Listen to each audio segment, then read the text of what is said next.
Time to get busy, baby. We're going to talk about some real estate today. Let's do a deal. I'm Adam Grossman, and I'm a real estate professional. I own my own real estate company, property management company, and I'm an avid investor in the Raleigh-Durham real estate market. And I'm Sean Jezrani. I'm 21 years old, and I'm here to learn a little bit from Adam about real estate and getting started at a young age. So I'm just going to ask you some questions if that's cool. Let's rock and roll. Cool. So let's do a deal. Let's do a deal. Always. Let's do a deal. I like it. If someone like me, I'm 21, there's a lot of people that are probably 18 years old, they want to get into real estate, they see the Instagram and the social media success from real estate. The glamour side of the business, and it's definitely not a glamorous business. Really? Yeah, it's not. It's not at all the way that it's portrayed on TV or what you see on social media. What people don't see are the incredibly stressful situations, the problem solving, and there's a very small percentage of people that actually do well in the industry. The people that do well are the ones that can be solution-based oriented and get things done. It's an incredible amount of hard work as well. Sleepless nights, a lot of sacrifices, because you're on call. Especially if you're on the buy side, especially in this market, you're always on the call. You're on call all the time. So that can be very stressful. When you're a listing agent, it's not quite as bad because you can make your own schedule a little bit more. You have a lot more autonomy and flexibility, but on the buyer side, you're at the beck and call of the buyer. Gotcha. For someone like me, I don't have any experience in real estate at all. Yep. What is my best first step if I wanted to get into real estate? Well, your best first step is to take a step. A lot of people, it's paralysis by analysis. I see this all the time.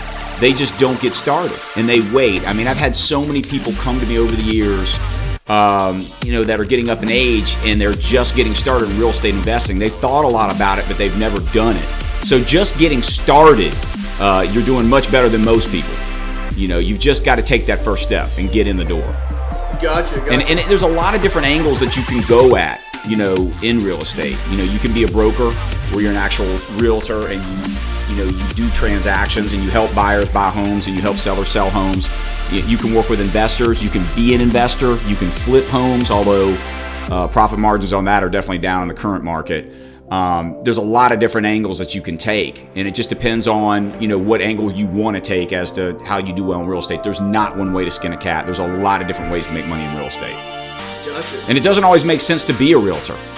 That can actually work against you sometimes if you're trying to invest. So that doesn't always make sense. Gotcha. So I'm coming from someone my age. I have a lot of friends. They have these ideas of what they want to do. They say, I'm going to get into real estate, or I'm going to invest in the stock market, or I'm going to start a business. But when it comes down to, you're talking about taking that first step, I think a lot of people are kind of lost on what specifically should you do? Well, you really got to do what excites you, first of all. It might not necessarily be real estate. I think a lot of people have seen that glamorous lifestyle and the way that it's portrayed, which, by the way, is incredibly inaccurate. It's not at all that way. It's a lot of hard work and a lot of dedication and discipline and a lot of sacrifices, and that's what they don't show you. But if that is what you're interested in, if you are interested in getting into real estate, then I would advise, ask yourself, what angle do you want to take? Are you trying to flip houses? Are you trying to buy rentals and own rental properties and rent those out? Or are you trying to actually work with customers and sell them homes and work for them when they want to sell a home? Because those are all very different things. Whatever you decide to do, go that route. But just understand there's not one way to do real estate. There's a lot of different angles. There's a lot of different opportunities to make money in this business. Gotcha. What is the easiest one to get into? Well, none of them are easy. They're all just different. And I always say to people when they call me, I always get the famous, can I pick your brain? And a lot of times when people say that, it's because they've been picking their nose for the last 25 years.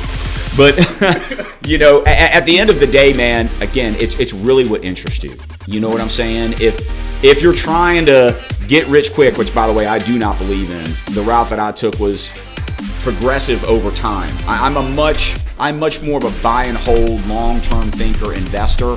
And when you think that way, you really can't lose. Because the worst thing that's going to happen is you're going to do something, it's not going to work out the way that you want it to, and you're going to learn something, you're going to improve on that. So going in with that attitude and the right expectation, to me, is half the battle. A lot of people will come in with this get-rich-quick mentality, which is not accurate in real estate. That's not how it goes down typically. So if you want to make money quick, then obviously flipping is going to be your best opportunity to do that. Right now, new construction is a great opportunity. You get in with a builder, you help buy the land, you help invest in the project, and then you get a cut on the back end. That's an opportunity. Or, like I say, if you want to broker deals and you want to work with actual customers and you become a realtor, which then you got to go get your license and go through that process. And, that's going to take several months to get that done. How do you get your license? There's a lot of schools in whatever town you happen to be in that offer that sort of thing. I mean, they're a dime a dozen, man. And there's opportunity in that too, starting a real estate school. There's people that go that angle. So, there's a lot of different ways to make money in real estate. Gotcha. If you don't mind me asking, how many homes a year do you sell? Last year we sold 252. Wow. The year before that we'd actually sold 175. So we had a major jump before that, and it's been pretty much 150 to 175 is kind of what we've done as a team. And then of course I was an independent agent for many years. So before I built the team, it's been a very progressive thing, and it's taken a long time. I've been doing this for 14 years. So Rome was definitely not built overnight. This has been an improvement over time and something that I've worked very hard at for a long time. So that's quite a bit more than the average agent. Yeah, oh yeah. I don't exactly do moderation. Well, what do you think makes you different? My personality, Really? my attention to detail, and my relationship with my customers. Really? Most agents are very transactional. I mean, let's just be real here. It's not a relationship. It's not about building a relationship. It's about doing a deal, doing a transaction. When I say let's do a deal, we're really talking about a relationship and building a relationship over time. And that takes work. Yeah. And that's a legit thing. People know when you really care about them. They can see through that. And let's face it, there's a lot of people that are opportunists and they're just trying to make money. Yeah. There's nothing wrong with making money, don't get me wrong. It's a hell of a drug. I like it too. But at the end of the day, you have to be more than that. That can't be your why, because sooner or later you will burn out. Really? You will absolutely burn out. And 87% of agents, don't make it past the first 2 years. Really? So, and there's, it's an obvious reason for that. I did not know that. Yeah, crazy. the burnout rate, it's hard. It's hard to make it, because what they don't show you is this business is not about homes and understanding, the ins and outs and the intricacies of, the construction process and that sort of thing. It's about understanding your customers and how to serve them, Yep. how to give them what they want. Yep. If you can do that, then you're going to have success, but you have to know how to get customers. And most people fail at that miserably. They don't know how to lead generate. And that's what this business is all about. It doesn't matter how good you are, how much you know about real estate, if nobody knows that you're in it. Yep. If you're a secret agent, you're not going to make it. Secret agent. And there's a lot of secret agents running these streets, man. So on that point, how do you get business? How do you lead generate? Well, and it's changed over time. In the beginning, when it was just me out there in the field, all lonesome by myself with no team, we were in one of the greatest buyer markets in history. I mean, I got in 2007. In June, 6 months later, the market, collapsed in January of 2008. And I just went to the apartments and started knocking doors. I mean, it was the antithesis of what we have now. No one was interested in real estate. Now everybody's interested in real estate. Hell, there's probably a realtor in this room somewhere. And everybody wants to buy right now. But when I got started, nobody wanted to buy. So I went to the apartments. I would find out what they were paying ahead of time, knocked on the door. I would tell them, what they could get a house for, what that payment would look like, 3 bedrooms, 2 baths sort of thing, give them my card, go to the next door. And that was a great way and great strategy to go about at that time, because there were tons of homes for sale. Now there's no homes for sale. So that strategy would not work, because I could go find 1 million people in the apartments that want to buy, but what are you going to sell? Yeah. So the strategy has definitely changed over time.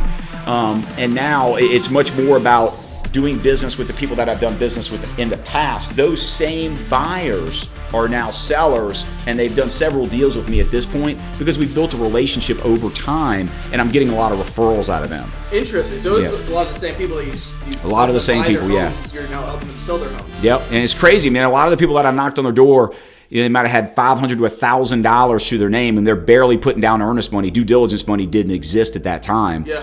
They What barely is had. due diligence money? Due diligence is a non-refundable deposit when you Okay. buy a house. Gotcha. Earnest money is refundable, but back then we just had earnest money, and a lot of them only had $500. And there were deals that they only had 100. Wow. But back then it was such a buyer's market that a seller would take anything. I mean, a seller would take $1 to go into contract. Oh my God. Now it's $10,000 a lot of times. Under $350. But, you know, at the end of the day, there was an opportunity for that back then, but now that opportunity is not there. So I luckily have built a great database of people that know that I care about their best interest. We have a relationship at this point. It's not phony. I mean, a lot of these folks, I've been in some of my clients' weddings. You know, I've been to their baby showers. Yep. You know, we're talking 14 years of friendship at this point. So it's not awkward at all. And we have quarterly events where we invite them. So, you know, it's very, very genuine. So it sounds like most of your success has come more from the relationships that you've built than the knowledge of real estate. I always say it's a relationship business. It really is. And it's a people business. It's not about knowing a whole lot about houses. You know, I'm almost ashamed to say there's plenty of realtors in this town that know a lot more about the construction process, that know a lot more about the industry of real estate than I do. What I know is a shitload of people that want to buy homes and a shitload of people that want to sell homes. Yep. And I know how to bring them together and do the thing. Gotcha. And that's what it's all about. You know, it's about serving them and giving them what they want. If you can figure that out, you're going to have success. Knowing about houses, that's all well and good, but it doesn't mean a whole lot if nobody knows that you know about houses. Yeah, yeah. And we got a lot of secret agents running around. I love that term, secret agents. So tell me about your first deal. What was that like? A disaster. Really? A disaster. You know, we're all faking it till we make it. Let's just face it. So, you know, I worked the first 6 months in new construction. I worked for Syntex Homes, which is now Pulte.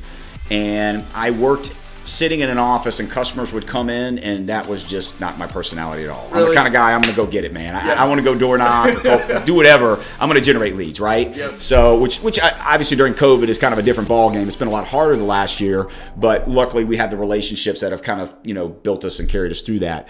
But, you know, I worked new construction for that time, and people would come in and, you know, I would sell them whatever we had in that neighborhood. But a lot of those folks couldn't qualify for that neighborhood or just didn't want that neighborhood. Yeah. You know, we didn't have the floor plan or they didn't like the location or whatever. So I was making a list of all the people that were coming in that didn't qualify.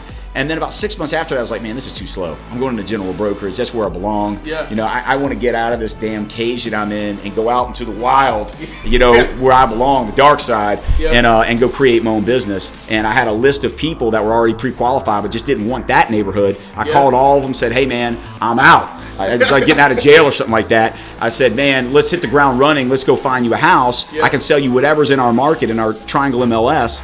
And we went from there. What was that first house? That first house was brutal, man. I mean, again, I knew absolutely nothing about real estate. I know a little bit more now after 14 years. But back then, I knew absolutely nothing. So, I mean, I was calling my broker in charge every 5 minutes. You know, how do we do this? How do we do that? I asked a lot of questions. Really? He earned his cut on those first 25 deals because it was just constant questions and nagging for me. But I was hungry, and still am. You know, that doesn't go away. You're always going to be that. You know, that scared, hungry agent that you were that rookie year. I mean, if you have that fire inside of you, it doesn't just go away. So, how old were you when you did that? I was 26 years old. Really? Yeah, I was held back in kindergarten. I didn't like nap time too much. I wasn't a big fan of naps. Nothing has changed. So, you know, I didn't really get done with undergrad because I went to, you know, undergrad at UNC Pembroke. I didn't get done until I was, you know, 23. And then I went and got my MBA because I always wanted to have an MBA. It was important to me to be highly educated. Yep. So I got my MBA at UNC Charlotte, and then I snagged my real estate license. So I wasn't really done until I was, you know, basically 26 years old. Wow. With all the education and everything. I always worked full time though. So, what was your first job? Well, man, I've been working since I was 12. So what were you doing at 12 years old? Everything and anything that would generate income. Really? So I knocked on doors on the street that I grew up on, and washed cars, mowed lawns, anything where I could make some kind of money. Yeah. And then I had my first real job when I was 15. I worked for a window washing company. Okay. And so we washed windows, cleaned gutters, pressure washed. A lot of manual labor, and I did that during the summers and after school, and I was an athlete as well. I played basketball, so that was, you know, that's almost like a full-time job when you're growing up in Durham, man. We played AAU, and it was a year-round deal. It was a big commitment. So, you know, but when I wasn't doing that, I was working, and of course I worked at a million gyms, and I was always working. I worked all through school. Yeah, I've always had jobs. Waited tables for years. I loved waiting tables. Really? I was a money server. You're like a people person. I was a money server. You really? know, yeah, I loved it. I loved it. Yeah, What's I would wait. What is a money server? And a guy that makes money, man. Really? I was very, very good with the customers. Yeah. And I love people. Okay. Always have. And that's genuine. I really, really enjoy people. Yeah. Yeah. All their bullshit, I don't care. It's fun. is fun. Solving their problems, I enjoy it. So how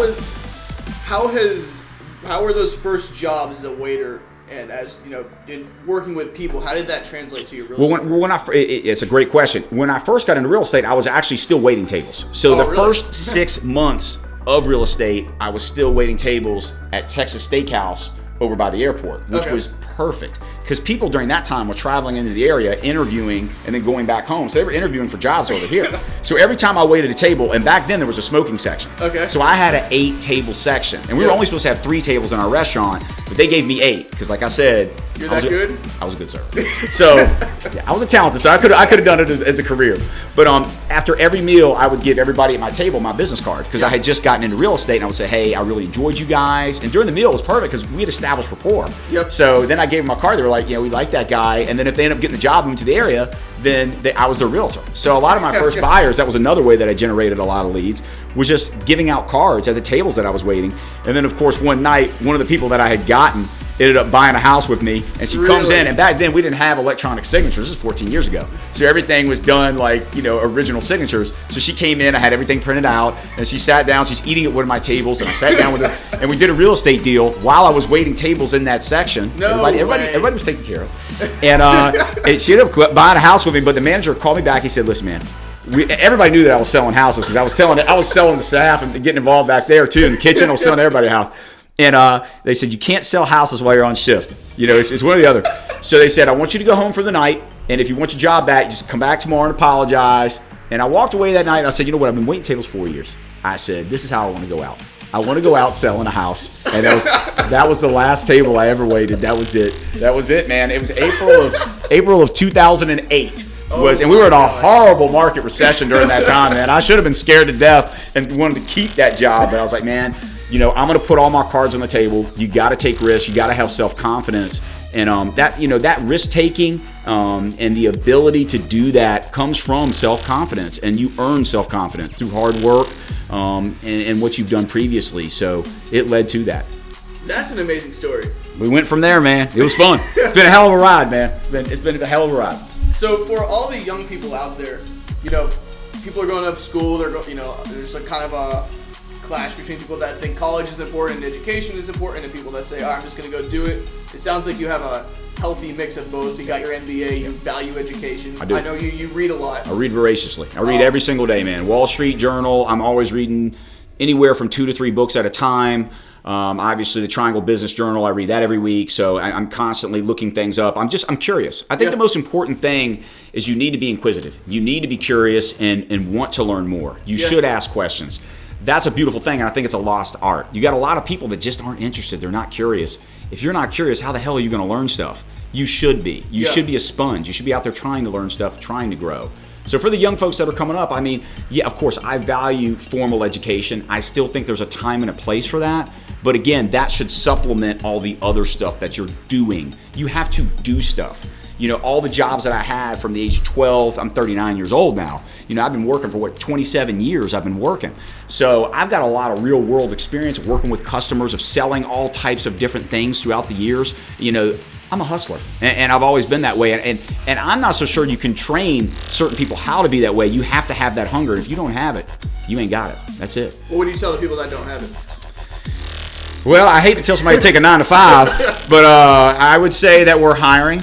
And, we've got an administrative staff position open right now. And if you'd like to work with my business partner, he needs an assistant. So we're hiring for those kind of folks. Yeah. I would say latch on to someone that does have that fire. Part of being successful is being self-aware. You need to be self-aware. And the way that you do that is by doing things, by having jobs, by having experiences, relationships that you're in. You grow as a person. You learn yourself. You learn what you're good at. And you should focus on your strengths and minimize your weaknesses. Try not to showcase your weaknesses, obviously. Use your strengths, and if you're the kind of person that compliments someone else, then you should latch on to someone like me that has that fire. Yeah. There's plenty of people out there that are entrepreneurs. There's also what is known as an intrapreneur, somebody that joins a business that's already started and they help grow that business. Entrepreneurs need intrapreneurs to help grow their business. So there's a time and a place for both. And then you just have employees that just want to work. They don't really care to grow it. They just want a job. Yep. So you really, part of being successful is just knowing what you are. What category do you fall in? because there's very few true entrepreneurs. So tell me, with real estate, do you have to start by working for a agency, or like, can you start by yourself? I don't know how that works. They've changed the rule. Now, when I first got started, it actually phased out in 2007, where you could just get your license and just start your own brokerage. You used to be able to do that. Really? And for obvious reasons, they got rid of that system because you had everybody and their mama kind of like now. Yeah. Because that was the top of the market, just kind of like where we're at now, Yep. where they were getting into real estate and they were starting their own firm and they had no idea what they were doing. So that's not fair to the customer and the buying and selling experience when you've got someone who has no idea.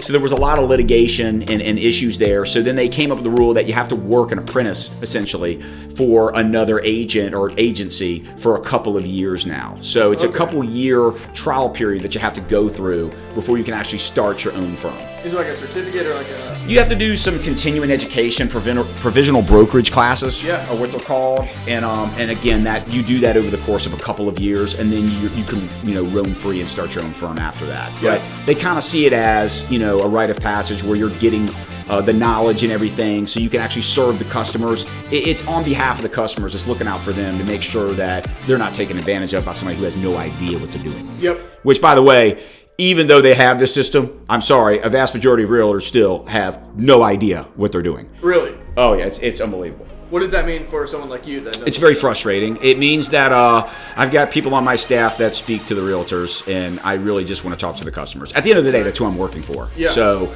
it's important that you speak with the realtors and that they're taken care of, but at a certain stage, you need to have someone that reaches out to them. Yeah.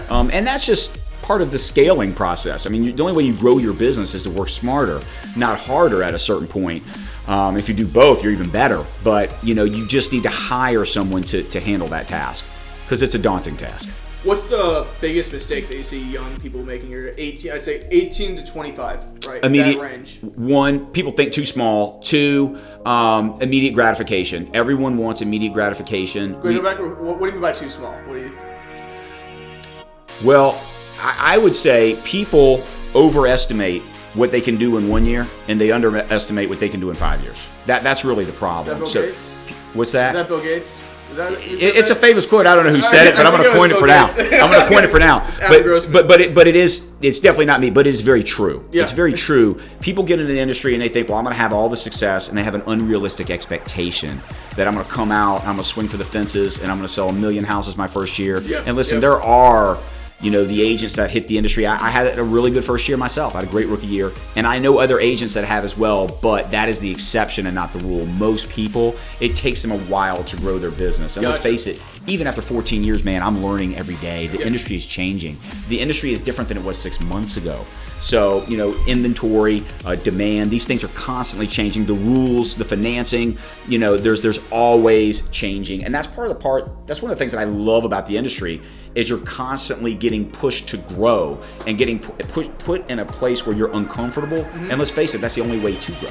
Well, let me ask you, speaking of change, this generation that's coming up works very differently than the generation that is currently working, How do you see real estate changing with that new generation as they start to enter the workforce to become real estate agents? Well, I mean, first of all, I really like this upcoming generation. I know a lot of other people may say the contrary. I mean, I think like any generation, you got to be picky and choosy. You got to find the right talent.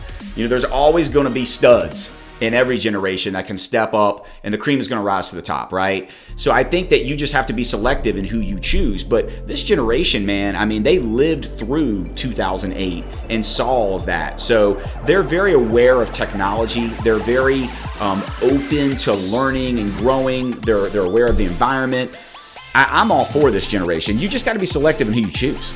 Gotcha. That's an interesting point of view. Yeah. I know a lot of people don't have this same opinion on. Well, you've got to be open. You've got to be open to change. Yeah. And let's face it, real estate is changing. I mean, the Zillows, the Open Doors. Our industry is going to be different over the next 10, 15, 20 years. Hell, 5 years. I mean, your guess is as good as mine. I mean, in all fairness, I think you're going to have a lot more iBuyers You're going to have a lot more of the big companies taking over and doing things, and some of the realtors will be phased out. But just like anything, that just means you need to work on yourself and add value. If you're adding value, you will always have a place. Yep. People get way too concerned in competition. Instead of worrying about everybody else, work on yourself. Make yourself better. If you're good, people are always going to hire you. That's the bottom line. Add value. You got nothing to worry about. People focus on the wrong things. Gotcha. So, one thing I know that I would have appreciated when I know a little bit more now, just a smidgen more, but when I knew absolutely nothing, with like a checklist of somebody, if someone had just told me, okay, instead of like just advice or, hey, here's what you should do, but like step by step, do this, and this. For the person that knows nothing right now, what would you tell them? Like their top 3 to 6 items or so, whatever on that checklist would be, starting right this second. Well, and it really depends on, again, what part of real estate you're getting into. Yeah. If you're trying to be a realtor, then obviously you need to go get your real estate license. That's step number 1. 2, I really do believe, my road was a little bit different because I'm just a consummate entrepreneur. Like I own every business that I'm affiliated with. From, I own a property management business, I own a brokerage, I own, several LLCs, some of which own, lots of real estate, and I'm a consummate entrepreneur. Yep. But for someone who doesn't have that mentality, which is a vast majority of people, you really need to apprentice under someone who's really good, that has, most importantly, your ethics. So don't just go work with someone who sells a lot of real estate and has a lot of, quote unquote success. Work for someone that has the success and is selling a lot, but is living the life that you want. Because as I've come up, I've met a lot of people that sell a ton of homes and make a lot of money, and that doesn't always go hand in hand, by the way, because not everybody profits as well as you think they do. A lot of people just sell a lot of homes but aren't profiting somehow. But because not all realtors are business people, and a lot of people miss that. So you need to be working with someone that has the life that you want. Because if you're working with someone that sells a lot of homes, makes a lot of money, but they're miserable, then why in the world would you want to work with them? Why do you want to learn from that person? Yep. So I think you need to find somebody that has the life that you want and let them mentor you. That mentors are very, very important. That's not really the route that I went. I hustled like hell for about 10 years to really build that strong foundation. Yep. But I'm hard-headed, man. I mean, it probably would have been a lot easier if I just would have gone and worked for somebody for a couple of years and then gone from there, but that was just not the route that I went. I knew it all, and I was going to go knock doors and wait tables and give out cards and do all that.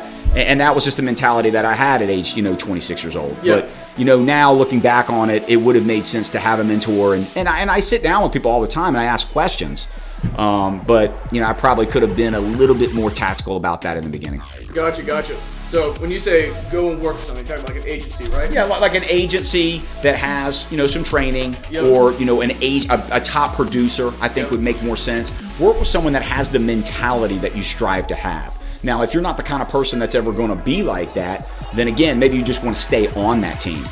There are people who are just going to be team leads, which is what I am. They're going to be the face of their business.